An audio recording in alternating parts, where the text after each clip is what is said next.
This comprehensive PGDAST course was originally delivered through live sessions by the official instructors.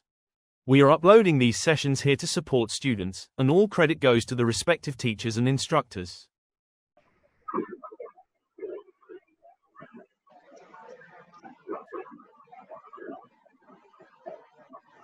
Yes. So assignment causes क्या है कि कुछ material हमारा गलत आ गया, या जो हमारा वर्कर था उसको फीवर था, उसने हमारे जो सेटिंग्स है मशीन की वो थोड़ा प्रॉपर वे में नहीं कर पाया ना स्टिल। तो जो इनकी वजह से असाइनमेंट कॉजेज में से जो भी वेरिएशन बनेगा वो डेंजर होगा, तो उसको जज करके जैसे असाइनमेंट कॉजेज एंटर करके, और अगर बाय द वे कोई ऐसा टूल मिल जाए जो बता दे कि हमारे पास जो इस प्रोसेस में असाइनमेंट कॉजेज एंट्री कर गया है, तो हम उसको रिमूव कर सकते हैं। तो वो प्रोसेस क्या है? वो कंट्रोल चार्ट है, जिसके थ्रू हम सेपरेट करेंगे असाइनमेंट कॉजेज और चांस कॉजेज को। तो जैसे हमें पता चलेगा कि हमारे प्रोसेस में the assignment causes has been entered, so we stop the process and remove the assignment causes, and then after we start the again the process. This is also called the special or non-random or unnatural causes. अगर by the way assignment causes हमारे process में है, तो we said that the process is out of control. ठीक है कि हमारा process क्या हो गया? वो आउट ऑफ कंट्रोल हो गया है, तो हम उसको वापस कंट्रोल में लाएंगे। ठीक है, चलिए तो देखते हैं। ये एक मैंने छोटे से फिर वो बनाया है। एक company manufactures cricket ball. The statistical quality control of the company finds that there is a variation in the weight of the cricket ball. Answer the following. The variation in the weight of cricket balls may be due to, किसकी वजह से variation होगा? Assignment causes की वजह से, chance causes की वजह से, या both? If the variation in the weight is due to the chance causes. अगर by the way जो हमारा वेट में चेंजेस आ रहे हैं, वेरिएशन है, वो केवल चांस कॉजेज की वजह से, उस टाइम क्या कहेंगे? कंट्रोलेबल कहेंगे कि नॉन कंट्रोलेबल? यानी चांस कॉजेज हमारा कंट्रोलेबल है, हम उसको कंट्रोल कर सकते हैं कि नहीं कर सकते? नहीं कर सकते, कंट्रोल नहीं कर सकते, क्योंकि चांस कॉजेज तो हम कितना भी उसको प्रॉपर वे में कर लें, पर वो कंट्रोल नहीं होता है। चांस कॉजेज हमेशा मार्क उसमें रहता है प्रोसेस में। If the variation in the weight is due to the assignment causes, then it is controllable or not controllable? Controllable. Chance को इसको हम कंट्रोल कर सकते हैं। बाय द वे हमारा मटेरियल खराब आ गया तो हम उसको चेंज कर सकते हैं। अगर बाय द वे हमें पता चला कि भाई हमारा वर्कर बीमार है, या उसकी वजह से वर्कर ने जो सेटिंग की थी मशीन की वो गलत कर दी है, तो हम उसको जाके फिर ठीक कर सकते हैं और प्रोसेस को अंडर कंट्रोल ला सकते हैं। The variation due to the chance causes is to be tolerable, does not affecting the quality of a product, is uncontrollable, all of the above. जो चांस कॉजेज है, जो वेरिएशन होगा chance causes की वजह से, क्या वो टॉलरेबल है? क्या सेकंड दिया है, does not affecting the quality of the product or is uncontrollable? Yes, all of the above. Yes, क्योंकि हम उसको चांस कॉजेज को इतना डेंजर नहीं मानते, तो वो टॉलरेबल, हम उसको टॉलरेट कर लेते हैं। The variation due to the assignment causes can be removed, cannot be removed, can be removed sometimes, and can be removed most of the time.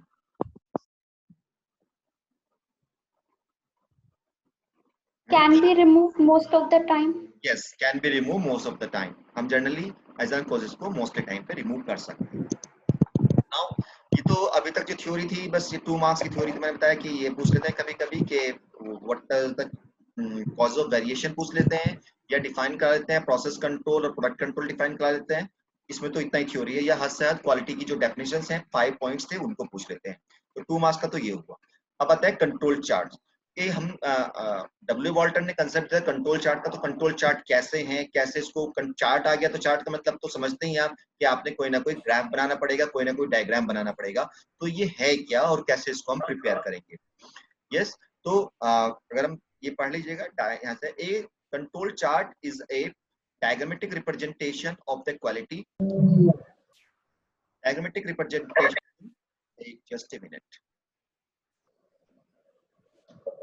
Yes, a control chart is a 2-dimensional graphical display of a quality characteristics. जो भी हम quality characteristics जिसको भी हमें control करना है, उसका graph है, that has been measured or computed in the item in the terms of mean and other statistics from samples and plot against the sample number or time at which the sample is taken from the process। यानी ये कह रहा है कि जो control chart है वो graph है, और ग्राफ है तो किस किस के बीच में बनेगा। तो ग्राफ जो है वो हमारा, उसमें दो चीजें लेंगे हम, एक तो सैंपल नंबर।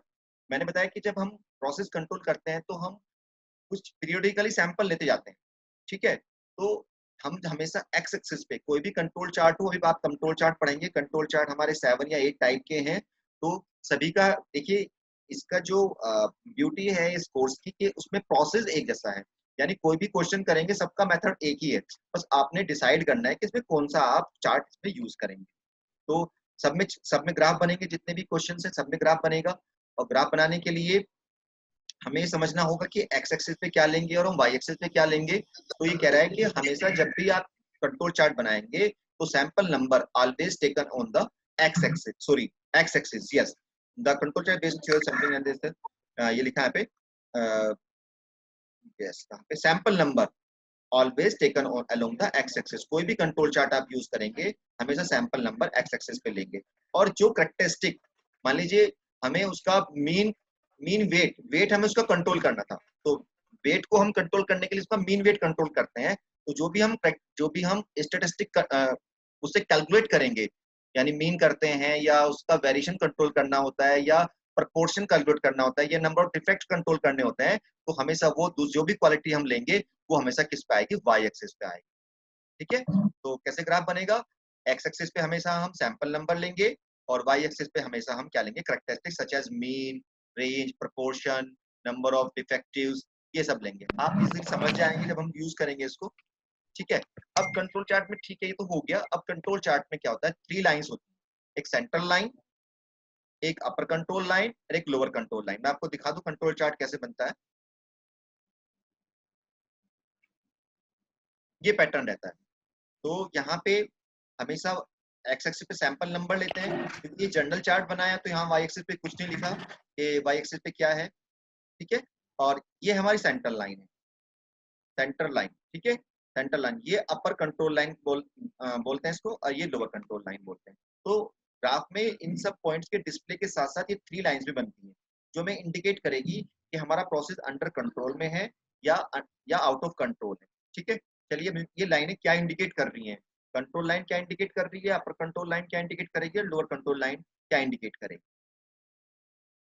सर ये बता रही हैं कि हमारा बाहर जा सकता है नहीं जा सकता, यस अगर यस, हमारे से बाहर जाएगा तो हमें एक्चुअली क्या कंट्रोल बता रही है, टॉलरेंस बता रही है कि हम कहाँ तक इसको टॉलरेट कर सकते हैं। अगर हमारा प्रोडक्ट जो है उसकी क्वालिटी इन दोनों लाइन के बीच में आती है, अपर टॉलरेंस और लोअर टॉलरेंस, तो हमारा प्रोसेस क्या है, अंडर कंट्रोल होगा। अगर नहीं है तो हमारा आउट ऑफ कंट्रोल चला जाएगा। चलिए देखते हैं सेंट्रल लाइन क्या इंडिकेट करती है। The central line of A control chart represent the value which can have 3 different interpretation. जो हमारी सेंट्रल लाइन है वो 3 तरह से हम बना सकते हैं, जो भी डेटा अवेलेबल होगा। पहला क्या है, फर्स्ट क्या है, it can be the average value of the quality characteristic, जितना भी और the average of the plotted points. जितने भी हमने सैंपल लिए, मान लीजिए हमने 5 सैंपल लिए, तो 5 सैंपल का हमने 5 सैंपल लिए और हर सैंपल में हमने 10 बोल्स ली, 50 बोल आ गई। तो 50 बोल का जो एवरेज होगा वो हम सेंट्रल लाइन बना सकते हैं, ठीक है। सेकंड क्या ले सकते हैं इसको, it can be as a standard और रेफरेंस वैल्यू। ये जो हमारा स्टैंडर्ड, मान लीजिए हमें स्पेसिफिकेशन किया हुआ है कि जो बॉल है उसका वेट 160 ग्राम होना चाहिए, क्रिकेट बॉल बना रहे हैं उसका वेट 160 ग्राम होना चाहिए, तो हम सेंट्रल लाइन को ले लेंगे 160 ग्राम। या अगर बाय द वे ये स्पेसिफिकेशन नहीं है तो हम एवरेज वैल्यू भी ले सकते हैं। या हम एक बार, क्योंकि अगर बाय द वे हमने नया प्रोसेस स्टार्ट किया है तब तो हमें एवरेज वैल्यू ही लेनी पड़ेगी या स्पेसिफिकेशन लेना पड़ेगा। अगर बाय द वे हम ऑलरेडी ये प्रोसेस बनाते हुए आ रहे हैं बहुत पहले से, तो हम इसमें पॉपुलेशन पैरामीटर, यानी जो हमारा पूरी पॉपुलेशन का जितने भी प्रोडक्ट बने हैं जो उसका एवरेज आ रहा है उसको भी हम ले सकते हैं। बाय द वे हमारा जो 1 मंथ से हम उसको बना रहे हैं, हमने देखा कि 20 डेज में हमने 1000 बॉल बना ली, तो उन सबका एक बार एवरेज ले लिया, उसको भी हम सेंटर में रख सकते हैं। तो जैसे भी हमारे पास अवेलेबिलिटी है, अगर हमारे स्टैंडर्ड हमें गिवन है तब तो हम सेंट्रल लाइन को स्टैंडर्ड रखेंगे। अगर स्टैंडर्ड गिवन नहीं है, पॉपुलेशन का पता है हमें कि भाई हमारा पैरामीटर मीन जो है वो इतना है, तो हम मीन रख लेंगे। अगर ये भी नहीं पता है तो हम यहाँ पे जो हमने सैंपल लिए हैं उनका एवरेज हम सेंटर लाइन लेके चलेंगे। ओके, चलिए फिर लेते हैं upper control line. Upper control line represent the upper value of the variation in the quality characteristic.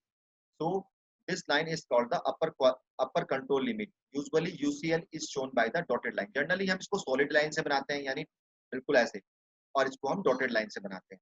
तो ये अपर कंट्रोल लाइन बताएगी कि हम जो हमारी क्वालिटी है बस इस लेवल तक जा सकती है, अगर इससे ऊपर गया तो उसका मतलब हमारा क्या है, जो क्वालिटी है वो आउट ऑफ कंट्रोल हो गई है। ऐसे ही हम दोनों तरफ लिमिट लाइन बनाते हैं, अपर भी कंट्रोल करते हैं, लोअर भी। एक बॉल का वेट ऐसा नहीं है कि कम कितना भी हो जाए पर ज्यादा नहीं होना चाहिए, कम की भी उसमें लिमिट है कि इससे कम नहीं होना चाहिए बॉल का वेट, तो हमें लोअर लिमिट बनानी पड़ेगी। तो lower limit, the lower control line represent the lower value of the variation to quality characteristic, so the line is called the lower limit and usually is also shown by the dotted line. Generally क्योंकि हम यहाँ पे theory पढ़ रहे हैं तो theory में हम कलर नहीं कर सकते, पर लैब में हम कलर भी कर सकते हैं। तो लैब में हम इनको, क्योंकि ये डेंजर लाइन है, इससे बाहर जाते हमारा प्रोसेस आउट ऑफ कंट्रोल हो जाएगा, तो इनको हम रेड लाइन से दिखाएंगे। और जो हमारी ये सेंट्रल लाइन है इसको हम क्या दिखाएंगे, ग्रीन लाइन से दिखाएंगे। हम तो चाहते हैं कि जो हमारे प्रोडक्ट बने वो हमारे सारे स्टैंडर्ड को फॉलो करें, यानी हर सैंपल क्या है इसी लाइन पे आए, सेंट्रल लाइन पे, पर ये पॉसिबल नहीं है due to the chance causes enter कर जाते तो हर प्रोडक्ट क्या है इसके ऊपर नहीं लाई करेगा। ओके, तो अब ये जो अपर कंट्रोल लाइन है और लोअर कंट्रोल लाइन है ये कैसे डिसाइड होगी? चलिए, हमारी सेंटर लाइन तो डिसाइड है, जो स्पेसिफिकेशन है उसको हम रख सकते हैं सेंटर में, तो पर सेंटर से अबव कितना हम रखें अपर कंट्रोल लाइन को, या सेंटर से बिलो हम कितना रखें लोअर लाइन को, तो ये कैसे डिसाइड होगा? तो इसके लिए हम यूज करते हैं 3 सिग्मा लिमिट। तो यहाँ यही कहा गया है कि अगर हमारा कोई जो जो हमारा हम प्लॉट करेंगे, अगर ये पॉइंट सारे हमारे लाइन के अंदर हैं, अपर कंट्रोल लाइन और लोअर कंट्रोल लाइन के अंदर है, तो इसका मतलब हमारा प्रोसेस क्या है, अंडर कंट्रोल में है। ओके, देखिए यहाँ पे जो पॉइंट्स आ रहे हैं, जो क्वालिटी कैरेक्टरिस्टिक्स हमने यहाँ पे जो भी लिया है वो सब हमारे सेंटर लाइन पे तो नहीं आ रहे सब के सब, पर सेंटर लाइन के आसपास है, कोई भी इन अपर और नीचे वाली टॉलरेंस इनसे ऊपर नहीं जा रहे हैं। तो इसका मतलब क्या है, प्रोसेस हमारा क्या है, विद इन अंडर कंट्रोल में है, अंडर कंट्रोल में है, इसका मतलब इसमें चांस कोजेस हैं, केवल एजाइनमेंट एंटर नहीं किया गया। अगर बाय द वे कोई भी पॉइंट अपर निकल जाएगा आउटसाइड लोअर कंट्रोल या अपर कंट्रोल के, तो हमारा कहेंगे प्रोसेस आउट ऑफ कंट्रोल है और उसमें एजाइनमेंट कॉजेस एंटर कर चुके हैं। तो अब हमें ये सीखना है कि ये लाइन यहाँ से कितना ऊपर जाएगी, यहाँ से ये कितना, जस्ट ए मिनट, यहाँ से ये लाइन, यहाँ से ये डिस्टेंस कितना होगा इस लाइन का, ये डिसाइड करना है। तो ये कैसे डिसाइड करेंगे हम, on the basis of the 3 sigma limit. अब ये 3 सिग्मा लिमिट क्या है, इसके कंसेप्ट।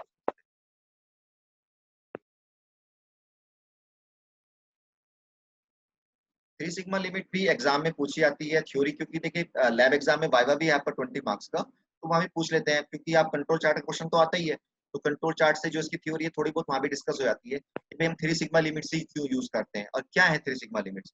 तो जो मैंने कहा कि yes, excuse me sir, 3 sigma वही है जैसे हम नॉर्मल डिस्ट्रीब्यूशन में मीन से 3 डेविएशन, बिल्कुल वही है, वही हम यहाँ पे यूज करेंगे। कि देखिए जब आपने नॉर्मल डिस्ट्रीब्यूशन पढ़ा था तो वहाँ पे ये था कि probability mu minus 3 sigma mu plus 3 sigma probability कितनी है, 0.9973। इसका मतलब है कि अगर x इन दोनों लिमिट के बीच में आ रहा है तो कितनी वैल्यू आनी चाहिए, 0.9973। यानी अगर हम 10,000 ऑब्जर्वेशन लेते हैं तो 9,973 वैल्यूज के अंदर आनी चाहिए। यानी हम क्या करते हैं, जो हम ये डिसाइड कर लेते हैं, हम जब अपर कंट्रोल लाइन और लोअर कंट्रोल लाइन बनाते हैं तो हम ये डिसाइड, हम ये अगर सब कुछ नॉर्मल है तो यानी सारे पॉइंट इसके अंदर आने चाहिए, तो हम सारी पॉसिबिलिटी ले लेते हैं। अगर डेटा नॉर्मल डिस्ट्रीब्यूटेड है तो हमारा सारे पॉइंट इसके अंदर आने चाहिए। तो इसके लिए हम यूज करते हैं 3 सिग्मा लिमिट। क्योंकि 3 सिग्मा लिमिट क्यों यूज करी, क्योंकि इसकी प्रोबेबिलिटी ये x हमारा इस इंटरवल में लाई करेगा या अपर कंट्रोल लाइन और लोअर कंट्रोल लाइन के बीच में लाई करेगा, 99% है। यानी अगर सब कुछ नॉर्मल है तो यहाँ पे ही हमारा पॉइंट लाई करेगा इन्हीं दोनों के बीच में।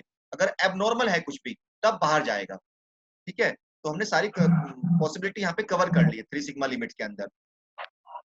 तो सर, तो इसके अलावा जो बची प्रोबेबिलिटी है वो हमारी चांस कॉजेज हो जाएंगे, मतलब चांस अगर कॉजेज बाहर का जाते हैं मतलब क्या हुआ कि कुछ अब जो हमारा प्रोसेस है, यानी ये तो कह रहा है कि भाई 99% जो है सब इसके अंदर आनी चाहिए पॉइंट, और फिर भी आउटसाइड जा रहा है, उसकी प्रोबेबिलिटी तो बहुत कम है आउटसाइड जाने की, और फिर भी पॉइंट हमारा आउटसाइड जा रहा है, तो इसका मतलब कहीं ना कहीं प्रॉब्लम्स है प्रोसेस में, कहीं ना कहीं प्रॉब्लम है, इसका मतलब उसमें क्या है, एजाइलम कॉजेज एंटर कर गया। अगर इसके अंदर आ रहे हैं, क्योंकि सारी प्रोबेबिलिटी तो बहुत ज्यादा है इसके अंदर आने की, तब तब तो कोई दिक्कत ही नहीं है, तब तो इसका चांस कॉजेज ही रहेंगे। पर इतनी ज्यादा प्रोबेबिलिटी होने के बाद भी हमारा पॉइंट आउट जा रहा है, तो इसका मतलब क्या है, कहीं ना कहीं प्रॉब्लम है। तो इसलिए इसने 3 सिग्मा का यूज किया। अब इसमें कैसे करेंगे हम, जनरली सेंट्रल लाइन को हम म्यू, अगर हमें पॉपुलेशन पैरामीटर म्यू पता है, मीन पता है, तो हम यहाँ पे म्यू रख लेंगे। मीन मतलब जो भी हमारा पैरामीटर, हम इसमें मीन भी यूज करेंगे, रेंज भी यूज करेंगे, प्रोपोर्शन भी यूज करेंगे। तो अगर मीन यूज करें तो म्यू रख लेंगे, प्रोपोर्शन यूज करें पी रख लेंगे, वही सिंबल यूज करेंगे जो हम अपने MST4 में यूज करते थे। और कंट्रोल लाइन क्या होगी, म्यू प्लस 3 सिग्मा, और अपर कंट्रोल लाइन, और जो लोअर कंट्रोल लाइन होगी वो होगी म्यू माइनस 3 सिग्मा। तो क्यों रखा हमने 3 सिग्मा, वो इसलिए रखा क्योंकि हम सारी पॉसिबिलिटी को हम कवर कर रहे हैं कि इसके अंदर सारे पॉइंट आने की प्रोबेबिलिटी कितनी है, वो 99.73% प्रोबेबिलिटी है कि सारी यूनिट इसके अंदर लाई करेगी। ओके, चलिए अब इनको कैसे निकालेंगे ये भी हमें सीखना है। If mu and sigma represent the mean and standard deviation of the process, the lower and upper 3 sigma control lines for a control chart are given by. Lower control line कौन सी होगी, अपर कंट्रोल लाइन? क्या है formula, mu plus 3 sigma. तो क्या जाएगा, mu minus 3 sigma, mu plus 3 sigma. चलिए तो वैसे बना के देखा। अब आता है कंट्रोल चार्ट पैटर्न। देखिए कंट्रोल चार्ट पैटर्न को भी समझना बहुत जरूरी है, तभी हम डिसाइड कर पाएंगे कि हमारा प्रोसेस अंडर कंट्रोल में है नहीं है। इसके ऊपर भी हमेशा 2 मार्क्स का क्वेश्चन आता है, कंट्रोल चार्ट पैटर्न के ऊपर भी, और काफी लोग इसको ठीक कर पाते हैं और काफी कम गलत भी होता है बाय द वे। तो देखिए 2 तरह के पैटर्न हमने लिया है, नेचुरल पैटर्न ऑफ वेरिएशन। अगर नेचुरल पैटर्न है यानी कोई भी इसमें एजाइलम कॉजेज नहीं है, तो सभी पॉइंट्स क्या है, इन दोनों लाइन के अंदर आते हैं। तो अगर इन दोनों लाइन के अंदर आ रहे हैं तो हम कहते हैं कि हमारा क्या है, प्रोसेस अंडर कंट्रोल। ओके, अगर कोई भी पॉइंट अननेचुरल पैटर्न, अगर कोई भी पॉइंट हमारा बाहर चला जाता है इन दोनों लाइन से, तो हम कहेंगे प्रोसेस क्या है, आउट ऑफ कंट्रोल है। ठीक है, ये तो बेसिक डेफिनेशन हो गई कि अगर सभी पॉइंट इसके अंदर हैं दोनों लाइन के, तो हम कहेंगे कि ये अंडर कंट्रोल में है। अगर एक भी पॉइंट बाहर चला गया तो कहेंगे हम आउट ऑफ कंट्रोल है। चलिए, तो अब पर कभी कभी कुछ और सिचुएशन भी हो जाती है, उनको भी हमें जज करना पड़ेगा। तो क्या है, कभी कभी ग्राफ ऐसे बन जाता है। तो अगर हम बेसिक बात करें तो क्या लग रहा है कि सभी पॉइंट तो lies between upper control line and lower control line, पर यहाँ पे ग्राफ जो है वो नेचुरल वे में नहीं दिखाई दे रहा। देख रहे होंगे आप कि यहाँ पे तो ठीक चल रहा है, अप डाउन चल रहा है, पर यहाँ पे ट्रेंड बनना शुरू हो गया। ग्राफ क्या है, तेजी से ऊपर की तरफ भाग रहा है। अगर हम, यानी इसका मतलब क्या होगा, अगर हम और भी सैंपल लेंगे तो ये क्या चला जाएगा, तो आउट चला जाएगा इससे। तो इसका मतलब क्या है, इसमें ट्रेंड इफेक्ट आ रहा है। तो अगर ऐसा कोई इफेक्ट है हमारे कंट्रोल चार्ट में और सभी पॉइंट अंदर भी लाई कर रहे हैं, तब भी हम कहेंगे कि प्रोसेस क्या है, वो out of control. Okay, point तो अंदर है पर इसमें एक पैटर्न मिल रहा है हमें, तो हम कहेंगे process is out of control. तो क्या है ये प्रोसेस, ये क्या है, ये ट्रेंड है, ट्रेंड दिखाई दे रहा है। ये तो ये अपवर्ड की डायरेक्शन में हो सकता है या लोअर की डायरेक्शन में हो सकता है। चलिए, तो एक ही हो गया। रैंडम होना चाहिए सर ये, मतलब हमारे यस, जो ये रैंडमली डिस्ट्रीब्यूटेड होने चाहिए सारे जो हाँ, पॉइंट्स हैं रैंडमली, कुछ ऊपर कुछ कंट्रोल नीचे। यस यस यस, कोई पैटर्न नहीं होना चाहिए, प्रॉपर फॉलो करना चाहिए, रैंडमली होना चाहिए। चार्ट। Yes yes. अब आया साइक्लिंग। ऐसे यहाँ पे देखो साइकिल बननी शुरू हो गई। पहले कुछ पॉइंट, मतलब जो सेंटर लाइन थे यानी स्पेसिफिकेशन से कुछ, अगर हम क्रिकेट की बॉली बना रहे हैं तो कुछ तो ऊपर मतलब वेट ज्यादा बन रहा है, कुछ फिर एक साथ कम कम होता चला गया, फिर बढ़ना शुरू हो गया। तो यहाँ पे एक साइक्लिक पैटर्न दिखाई दे रहा है। तो ये भी हमारे उसमें नहीं होना चाहिए। ये तो है कि कुछ पॉइंट ऊपर नीचे ऐसे तो हो सकते हैं, पर एक कुछ नीचे नीचे जा रहे हैं, फिर ऊपर उठना शुरू हुआ, फिर ऊपर उठते आ रहे हैं, फिर नीचे आना शुरू हुआ, तो यहाँ पे एक साइक्लिक पैटर्न बन गया। तो ये भी नहीं होना चाहिए। यहाँ भी हम कहेंगे कि प्रोसेस क्या है, प्रोसेस में साइक्लिक पैटर्न दिखाई दे रहा है, तो we said that the process is out of control. चलिए, फिर आता है अगला हमारा शिफ्टिंग। कि क्या हुआ कि प्रोसेस चल रहा था तो ऊपर, पहले तो जब सभी पॉइंट्स ऊपर लाई कर शुरू हो गए और फिर देखा एकदम सडनली वे नीचे आने शुरू हो गए। तो this is also called the shifting, and it is also if a control chart shows this pattern, we say that it is also out of control. Yes, now erratic fluctuation। देखिए ये थोड़ा graph गलत हो गया है। ये कह रहा है कि इसमें ये पॉइंट लाइन पे नहीं आ रहे हैं, ये लाइन से थोड़ा नीचे ही है, पर हम ये पॉइंट्स क्या है, सभी अपर कंट्रोल लाइन और लोअर कंट्रोल लाइन के पास है। मैं एक मिनट से ग्राफ बनाने की कोशिश करता हूँ, अगर बन गया है तो।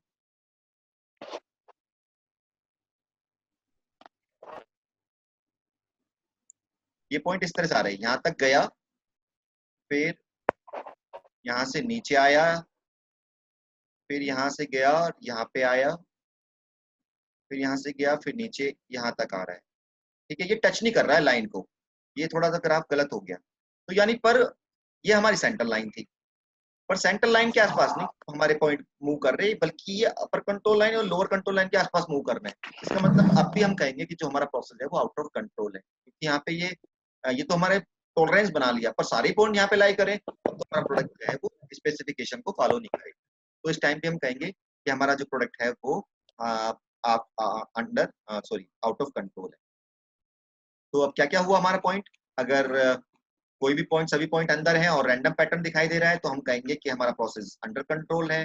कुछ पॉइंट बाहर चले गए तो आउट ऑफ कंट्रोल हो गया। अगर कोई पैटर्न दिखाई दे रहा है ट्रेंड टाइप तो हम कहेंगे तब भी आउट ऑफ कंट्रोल है। और अगर हम कहें अगर साइक्लिक दिखाई दे रहा है तब भी आउट ऑफ कंट्रोल है। और अगर हमारा शिफ्ट दिखाई दे रहा है तब भी आउट ऑफ कंट्रोल है। और इरेटिक दिखाई दे रहा है, यानी सारे पॉइंट हमारे क्या है, लगभग मोस्टली पॉइंट जो है वो upper control line lower control line के आसपास है, तो हमारा प्रोसेस आउट ऑफ कंट्रोल। इनमें से कोई भी एक ग्राफ बना के दे देते हैं और कहते हैं कि ये प्रोसेस जो है वो अंडर कंट्रोल है, तो उसमें डाल देंगे। अगर आपने बताना है फिर ये अगर ये आउट ऑफ कंट्रोल है तो उसका नाम भी लिखना जरूरी है वैसे तो, कि क्यों है आउट ऑफ कंट्रोल है, साइक्लिक पैटर्न है या इरेटिक है या ये ट्रेंड है। चलिए तो ये यस देखते हैं फिर इसका कुछ E6 देखते हैं। If the point on the chart have continuous movement continuous movement upward or downward, the pattern is called Trend. C. Trend. trend. If all points on the control chart are within the control limits and the pattern of the point shows trend, the process is said to be Out of control. out of control. To check whether the process is under control or out of control, we see pattern of the sample point on the chart, the position of the sample point on the chart, both. बताइए both के A, B या both? Both. both. यानी हमें ये भी देखना है pattern क्या है, कि जो सैंपल पॉइंट आ रहे हैं उसमें कोई पैटर्न तो नहीं बन रहा है, और उसकी पोजीशन भी देखनी है। पोजीशन से मतलब है कि कोई भी पॉइंट आउटसाइड तो नहीं चला गया है। दोनों चीज हम चेक करेंगे। अगर आउट, मान लीजिए सबसे पहले देखेंगे कि आउटसाइड तो है कि नहीं है। अगर आउटसाइड चला गया तो हमने कह दिया आउट ऑफ कंट्रोल है। अगर वो विद इन आउटसाइड नहीं है, विद इन है, तब उसका हम पैटर्न चेक करेंगे कि कोई पैटर्न तो नहीं बन रहा, ट्रेंड तो नहीं बन रहा, कुछ साइक्लिक पैटर्न तो नहीं बन रहा है इसके अंदर। तो अगर साइक्लिक पैटर्न तब भी हम कहेंगे कि वो आउट ऑफ कंट्रोल है। तो क्या क्या इसके एडवांटेजेस हैं, easy to application, reduce to cost, ये आप पढ़ लीजिएगा, एग्जाम के पॉइंट ऑफ व्यू से तो इम्पोर्टेंट नहीं है, आप अपने नॉलेज के हिसाब से इसको पढ़ सकते हैं। चलिए तो अभी थ्योरी थे, थोड़ा बोरिंग था, पर नेक्स्ट लेते हैं। इसको बस समझना जरूरी था। तो नेक्स्ट यूनिट लेता हूं मैं। नेक्स्ट यूनिट है आपकी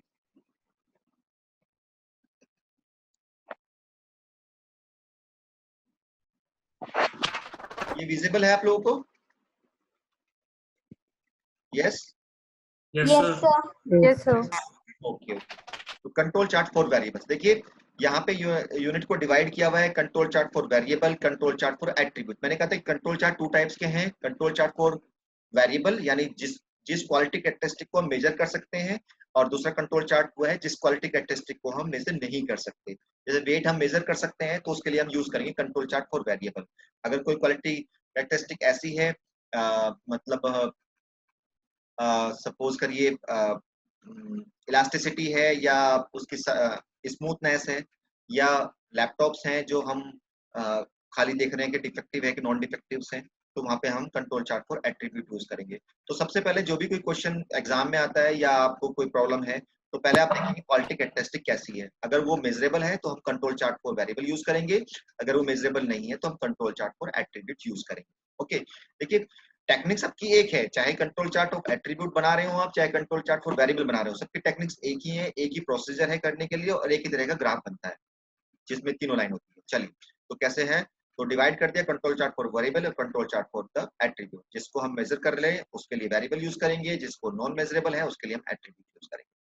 चलो अब कंट्रोल चार्ट टेक्निक है क्या, देखिए यहाँ पे जो मैंने थ्योरी दी है ये सब भी केवल आपकी इंफॉर्मेशन के लिए है, क्योंकि कोई चीज अगर यूज करें तो कैसे होती है, कैसे हम क्वालिटी का सिलेक्शन करते हैं कि क्वालिटी क्या लें हम, किसको हम कौन से हमारे लिए ज्यादा डेंजर है, तो किस तरह से कंपनी में वर्क होता है और कैसे हम इसको करेंगे, तो इसको मैंने रखा है यहाँ पे कंट्रोल चार्ट टेक्निक्स, पर ये भी एग्जाम के हिसाब से आपके इंपॉर्टेंट नहीं है। तो देखिए, जब भी आप कोई प्रोडक्ट बना रहे हैं तो सबसे पहले आता है कि सेलेक्ट द क्वालिटी कैरेक्टरिस्टिक, कि कोई प्रोडक्ट है उसमें तो बहुत सारी क्वालिटी कैरेक्टरिस्टिक हो सकती हैं, तो उनमें से हम कौन सी सेलेक्ट करेंगे। देखिए, आप मान लो मैंने एग्जांपल क्रिकेट बॉल का लिया है, क्योंकि क्रिकेट बॉल इजीली सब लोग जानते हैं। तो क्रिकेट बॉल अगर हम लें तो क्या क्या कैरेक्टरिस्टिक, अगर हम क्रिकेट बॉल बना रहे हैं तो क्या क्या कैरेक्टरिस्टिक्स की हो सकती है। देखिए, एक तो सबसे पहले वेट वेट हो गया कि क्रिकेट बॉल का एक पर्टिकुलर वेट होता है 160 ग्राम। उसके बाद उसकी डायमीटर, कि उसकी डायमीटर भी एक पर्टिकुलर होती है, इस वही डायमीटर होनी चाहिए। उसकी स्मूथनेस, कि उसमें ये स्मूथनेस होनी चाहिए, उसकी इलास्टिसिटी। तो अब हम क्रिकेट बॉल बना रहे हैं तो हमारे पास तो बहुत सारी क्वालिटी कैरेक्टरिस्टिक होगी जिनको हमें कंट्रोल करना है। तो ये है कि उन सब में हम सबसे पहले किसको सेलेक्ट करें, सबसे पहले हम कौन सी कैरेक्टरिस्टिक को कंट्रोल करें। तो इसके लिए हम क्या करते हैं, एक पैरेटो चार्ट बनाते हैं। पैरेटो चार्ट मतलब एज ए हिस्टोग्राम ही है ये वाला। तो हम क्या करते हैं, पहले एक सैंपल ले लेते हैं कुछ बॉल्स का। तो इन्होंने क्या किया, जो भी प्रोडक्ट बना रहा है उसका सैंपल ले लिया। उसने लिया, हाँ, बॉल का सैंपल लिया, 200 का ले लिया, और उसमें से जो भी हमारे कैरेक्टरिस्टिक्स हैं उसमें देखा कि जो ये 200 बॉल्स हैं उसमें हर कैरेक्टरिस्टिक को मेजर किया। यानी हर बॉल का तो वेट लिया, हर बॉल का डायमीटर लिया, हर बॉल का रफनेस ली, इलास्टिसिटी ली, और कोई भी अदर जो पैरामीटर हम देख रहे हैं वो भी लिया। और फिर चेक करते हैं कि 200 बॉल्स में से ऐसी बॉल्स कितनी हैं जिनका वेट जो स्पेसिफिकेशन है उससे बाहर जा रहा है। ओके, तो मान लेते हैं वो 90 है। ऐसी कितनी बॉल्स हैं जिनका डायमीटर बाहर जा रहा है, 70 है। कितनी रफ सरफेस बन रही है, 20 है। इलास्टिसिटी किसकी आउट ऑफ स्टैंडर्ड जा रही है, तो अदर जा रही है। तो जो जिसकी फ्रीक्वेंसी सबसे ज्यादा होगी उसको हम सबसे पहले कंट्रोल करेंगे। यानी यहाँ पे अगर हम बात करें तो यहाँ पे वेट हमारा जो है वो ज्यादा स्पेसिफिकेशन से ज्यादा बाहर जा रहा है।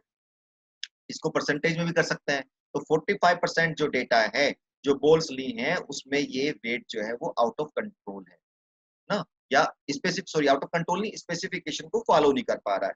तो हमारे लिए सबसे पहले क्या है, वो 45, यानी हम पहले वेट को कंट्रोल करेंगे। उसके बाद हम देखेंगे वेट कंट्रोल के बाद डायमीटर कंट्रोल करेंगे, फिर इस तरह से ग्राफ बनाएंगे, है ना। तो ये प्रोसीजर है कि हम किस तरह से क्वालिटी का सिलेक्शन करेंगे, कि हमारे लिए सबसे पहले क्वालिटी कौन सी है जिसको हम किसी बॉल में दो। I have a question, sir. Sir, अगर ये क्वालिटी कैरेक्टरिस्टिक्स इंटरसेक्ट करते हैं, जैसे कि वेट आपने बोला 90 बॉल्स का डिफेक्टेड है, व्हाट इफ सर वेट और डायमीटर इंटरसेक्ट कर रहे हैं, तो उसमें हम कैसे हम लोग क्राइटेरिया सिलेक्ट करेंगे? क्या बताया आपने, डायमीटर एंड? सर, जैसे फॉर एग्जांपल सैंपल में वेट और डायमीटर जो क्वालिटी कैरेक्टरिस्टिक्स हैं, डिफेक्ट्स, वो इंटरसेक्ट कर रहे हैं। मतलब अगर 90 बॉल्स हैं जो जिनका वेट डिफेक्टेड है, उसमें 90 बॉल्स में डायमीटर भी डिफेक्टेड हो सकता है। यस नहीं, हमने क्या किया है कि सभी बॉल की सभी कैरेक्टरिस्टिक मेजर करी है। ओके। सभी बॉल की सभी कैरेक्टरिस्टिक मेजर करी, ऐसा नहीं कि वेट जिसका अलग है तो उसको छोड़ दिया वहीं पे। सभी बॉल की सभी कैरेक्टरिस्टिक मेजर करी है, उसके बेस पे इसको डिफाइन किया है। Okay, thank you. चलिए, अब हमारे पास रह गई हैं 9 मिनट्स, 10 मिनट्स रह गए, तो क्या थ्योरी तो हो ही जाएगी। कल लैब पे ले सकते हैं, अगर आप चाहते हैं तो हाफ एन आवर और भी क्लास हो सकती है, जैसा आप चाहें। चलिए, तो हमने एक डायग्राम बना लिया, देखा वेट सबसे। यस सर, पर किसी सिंगल बॉल के अंदर वेट और डायमीटर दोनों डिफेक्टेड हो सकते हैं ना, मतलब हाँ, दोनों डिफेक्टेड हो सकते हैं, दोनों भी डिफेक्टिव हो सकते हैं। वो तो इंक्लूड हुआ ही नहीं ना फिर टेबल में। क्या टेबल में तो सर हमने 200 बॉल्स का ही लिया है। यस आप देखिए, प्लीज देखिएगा, क्या है कि हमने हर बॉल का वेट मेजर करा पहले, ठीक है, और हमने देखा कि भाई 90 बॉल ऐसी मिली जिनका वेट जो है स्पेसिफिकेशन से बाहर जा रहा है। फिर हम हर बॉल का हमने डायमीटर भी लिया। तो हो सकता है कि कुछ ऐसी बॉल भी हो जिनका वेट तो ज्यादा था और उनका डायमीटर सही था, ये पॉसिबिलिटी तो है। ओके,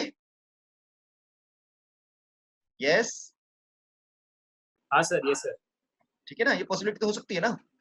तो ऐसे ही हर बॉल का हमने रफ सरफेस देखी कि कैसी है, रफ सरफेस कितनी है, 20 बॉल मिली ऐसे, उनका वेट और ये भले बाहर था, कुछ बॉल ऐसी थी कि वेट भी उसका बाहर जा रहा था, डायमीटर भी, पर उसकी सरफेस ऊपर से ठीक थी। ठीक है, तो ऐसे हर बॉल का हर पैरामीटर मेजर किया है। यस, तो चलिए हमारा सिलेक्शन तो हो गया कि हमें भाई पहले वेट को कंट्रोल करना है। अब हमारा वेट देखते हैं कि ये मेजरेबल है या नहीं है। क्या वेट मेजरेबल है? Yes sir. Yes, sir. Yes, measurable है। तो हम इस क्वालिटी को मेजर यानी इस क्वालिटी को कंट्रोल करने के लिए हमें चार्ट यूज करना है। तो हम यहीं पे डिसाइड करेंगे हम कौन सा चार्ट यूज करेंगे, कंट्रोल चार्ट फॉर वेरिएबल और कंट्रोल चार्ट फॉर एट्रीब्यूट। क्योंकि वेट हमारा मेजरेबल है तो हम कौन सा चार्ट यूज करेंगे इसमें, कंट्रोल चार्ट फॉर वेरिएबल या एट्रीब्यूट? Variable. वेरिएबल। तो यहीं पे हमारा देखिए टोटल चार्ट हमारे 8 या 9 है, तो हाफ तो वहां बाहर चले गए, हमने हाथ को तो पहले ही बाहर निकाल दिया। तो हमें अब इसमें यूज करना है control chart for variable use करना है। अगर बाय द वे हमारे पास सरफेस वाली को वो होती तो इसको तो हम वैसे मेजर नहीं कर पा रहे थे, तो हम इसे एट्रीब्यूट्स वाला यूज करते, तो हम कंट्रोल चार्ट फॉर वेरिएबल नहीं यूज करते। चलिए फिर चलता है कि भाई ठीक है, आपका सिलेक्शन हो गया कि टाइप ऑफ कंट्रोल चार्ट आप कौन सा यूज करेंगे। अब आता है आपका सिलेक्शन ऑफ रेशनल सब ग्रुप। देखिए वाल्टर ने कहा कि अब देखिए वाल्टर ने कहा कि हम जब हम प्रोसेस स्टार्ट करते हैं तो हम सैंपल लेते हैं, एक टाइम पीरियडिकली हम सैंपल लेते हैं। तो ये आता है कि भाई वो सैंपल कितने टाइम बाद लें और उसका साइज क्या रखें, और क्या क्या क्या इसका नाम यहाँ पे सैंपल की जगह जो स्टैंडर्ड नेम है वह है रेशनल सब ग्रुप। रेशनल सब ग्रुप और सैंपल में थोड़ा सा डिफरेंस है, वो क्या डिफरेंस है मैं भी जस्ट डिस्कस करता हूँ आपसे। इन्होंने सजेस्ट किया, वॉल्टर ने क्या कहा कि develop and introduce the concept of rational subgroup for control chart. He suggests that the difference between the rational subgroup are an indicator of process change.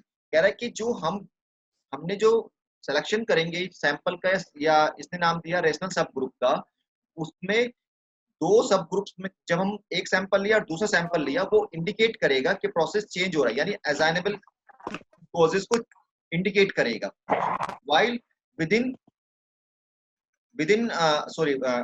while difference within rational subgroup, और जो हमारा मान लीजिए हम 10 ball का sample लिया first और 10 ball का सैंपल लिया बाद में, तो जो इन दोनों सब ग्रुप में डिफरेंस होगा वो तो इंडिकेट करेगा असाइनेबल कॉजेस को, और जो हमारे जो 10 बॉल्स हमने शुरू में ली थी जो उनमें डिफरेंस रहेगा आपस में, वो करेगा हमारे चांस कॉजेस को इंडिकेट करेगा।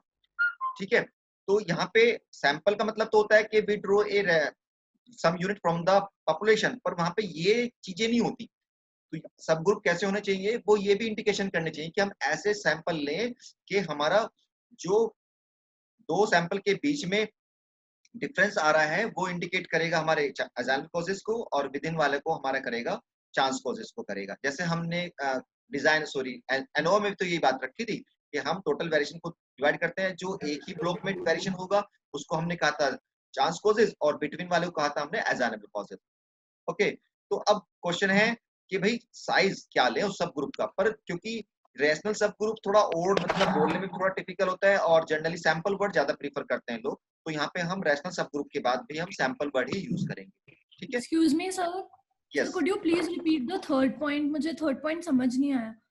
थर्ड पॉइंट है कि जो हम सैंपल ले रहे हैं उसका नाम इन्होंने रेशनल सब ग्रुप रखा, पर हम यहाँ पे भी हम उसको सैंपल रखेंगे। इन्होंने कहा है कि जो आप सैंपल लेंगे वो ऐसे लें कि दो सैंपल का जो डिफरेंस होगा, पहले सैंपल का मान लो मीन निकाल लो, दूसरे सैंपल का मीन निकाल लो, तो दोनों सैंपल का जो मीन में डिफरेंस आएगा वो इंडिकेट करेगा कि इसमें असाइनेबल कॉजेस है या नहीं है। ठीक है, अभी आ जाएगा, चिंता मत करिए, अभी आप गो थ्रू होइए, अभी आ जाएगा। वो ऐसा कंसेप्ट नहीं है जो आपको परेशान करेगा। Size of the sub group, देखिए अभी इसमें मेरे पास रह गए शायद 5 मिनट्स रह गए हैं, तो बताइए मुझे आगे कंटिन्यू करना है या फिर आज इतने स्टॉप कर दें? कर लीजिए सर, स्टॉप कर लेते हैं थोड़ा सा, क्योंकि ये हमारा हो जाएगा फर्स्ट। ठीक है, अगर आप इससे बोर होंगे तो मैं लैब करा दूंगा इसके रिलेटेड। ठीक है, चलिए तो कंटिन्यू कर लेंगे हम दोबारा। यस, कंटिन्यू कर लेंगे फिर। यस, साइज ऑफ सब ग्रुप। साइज ऑफ सब ग्रुप यानी ये कह रहा है कि भाई आप ठीक है आपने सैंपल लेना है, पर सैंपल का साइज क्या रखेंगे आप, तो ये कैसे डिसाइड होगा कि सैंपल का साइज क्या होगा। ओके, तो वॉल्टर कह रहे हैं कि साइज डिफाइन करने के लिए कह रहे हैं कि अगर आप control chart for variable use कर रहे हैं तो आप सैंपल साइज स्मॉल रखेंगे। क्योंकि जो हमारी वेरिएबल वाली कैरेक्टरिस्टिक है जनरली वो नॉर्मल को फॉलो करती है स्मॉल सैंपल साइज पे भी, तो इसलिए हम जब भी हम control chart for variable use करेंगे वहां पे हम सैंपल साइज स्मॉल रखेंगे। सेकंड क्या है कि क्योंकि हम वहां पे मेजर करेंगे तो मेजर करने पे भी कॉस्ट बढ़ जाएगी, अगर हमारा सैंपल साइज ज्यादा बड़ा हो जाएगा तो हमारी कॉस्ट भी बढ़ जाएगी। तो कह रहे हैं कि अगर हमारा control chart for variable use करेंगे तो हम स्मॉल सैंपल से भी काम चला सकते हैं। तो जनरली हमारा जो कंट्रोल चार्ट फॉर वेरिएबल्स है उसके लिए सैंपल साइज 4 या 5 रहेगा। पर जो कंट्रोल चार्ट फॉर एट्रीब्यूट्स हैं तो एट्रीब्यूट्स में हमें सैंपल साइज लार्ज रखना पड़ेगा। क्यों रखना पड़ेगा इसकी बार हम बात करेंगे यूनिट सेकंड में कि हमें यहाँ पे सैंपल साइज बड़ा ही क्यों चाहिए, स्मॉल सैंपल साइज से हम लोग क्यों नहीं जज कर पाएंगे कि हमारी क्वालिटी आउट ऑफ कंट्रोल है या अंडर कंट्रोल है। चलिए अब आता है कि भाई ठीक है सैंपल साइज डिसाइड हो गया कि कंट्रोल चार्ट फॉर वेरिएबल के लिए 4-5 का रखना है और इसके लिए थोड़ा सा 20-50 का रखना है। अब आता है कि फ्रीक्वेंसी ऑफ सब ग्रुप कि हम सैंपल कहा कि भाई ठीक है आप सैंपल लेंगे और पीरियोडिकली लेंगे, तो पीरियोडिकली कितना, क्या 1 घंटे बाद सैंपल लें, क्या 2 आवर्स बाद लें, या हम पूरे डे में हम 2 बार सैंपल लें या 10 टाइम सैंपल लें, क्या फ्रीक्वेंसी होगी। तो वॉल्टर कहते हैं कि अगर आप प्रोसेस शुरू से स्टार्ट कर रहे हैं तो आप शुरू में क्या करेंगे, आप फ्रिक्वेंटली सैंपल लेंगे, ओके। पर जैसे ही आपका प्रोसेस स्टेबल हो जाएगा तो आप फ्रीक्वेंसी उसकी कम कर सकते हैं। यानी आपने शुरू में तो हर घंटे आपने क्या किया, सैंपल लेना शुरू कर दिया, फिर देखा कि हाँ भाई सभी सैंपल एक जैसे से आ रहे हैं और हमारा जो प्रोसेस है वो अंडर कंट्रोल हो गया है, तो आप उसकी फ्रीक्वेंसी कम कर सकते हैं। तो आप जनरली जब हम अगर हम बात करें तो सैंपल जनरली जब लेते हैं हम लोग, जब बाय द वे कुछ हमारी जो प्रोसेस में चेंजेस होता है, चेंजेस मीन्स कि मान लीजिए वर्कर की शिफ्ट चेंज हो रही है, तो वर्कर की शिफ्ट जब चेंज होती है तो उसके बाद हम जरूर सैंपल लेते हैं। हो सकता है कि जो नया वर्कर आया है उसने क्या किया कि उसकी सेटिंग बदल दी, जो हमारी सेटिंग थी उसको चेंज कर दिया। तो जब भी कुछ इस तरह का, या रॉ मटेरियल हमारा क्या हुआ वो चेंज हुआ है, रॉ मटेरियल चेंज होने से हो सकता है कि प्रोडक्ट की क्वालिटी पे फर्क पड़ रहा हो, तो हम तब भी चेंज लेंगे। यानी अगर हमारे प्रोसेस में कोई भी चेंजेस होता है तब हम जरूर उसके बाद सैंपल लेंगे, ओके। तो ये काम आपने नहीं करना, अगर आप बाय द वे किसी कंपनी में एज ए क्वालिटी कंट्रोल रहेंगे तब आपने काम करना होगा। पर मैंने बताया कि किस तरह से यहाँ पे भी डिसाइड होता है, ओके।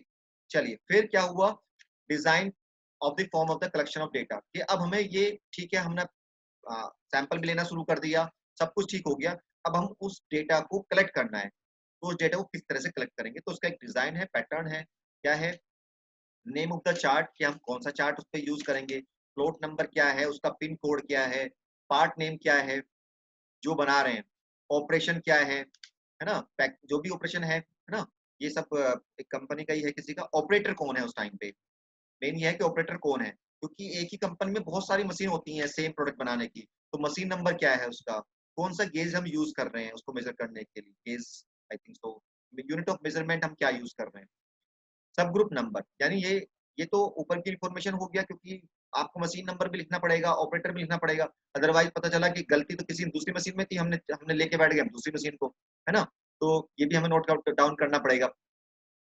फिर हम देखते हैं सब ग्रुप, ये हमने जो सैंपल लिया, फर्स्ट सैंपल लिया, कौन सी डेट को लिया, हो सकता है हम एक दिन में केवल एक ही सैंपल उठा रहे हो तो उसकी डेट लिख दी, फिर टाइम क्या था उस टाइम जब हमने सैंपल लिया, टाइम लिखेंगे, और फिर जो हमने सैंपल लिया उसमें जो ऑब्जर्वेशन आई उसका मेजरमेंट क्या था, मान लीजिए हमने बॉल ही ली तो बॉल का जो मेजरमेंट मैंने पता नहीं 52 किया है, यहाँ पे बॉल बेरिंग लिया होगा है तो 52 सेंटीमीटर की डायमीटर मिले, x2 की 52 मिली और x3 की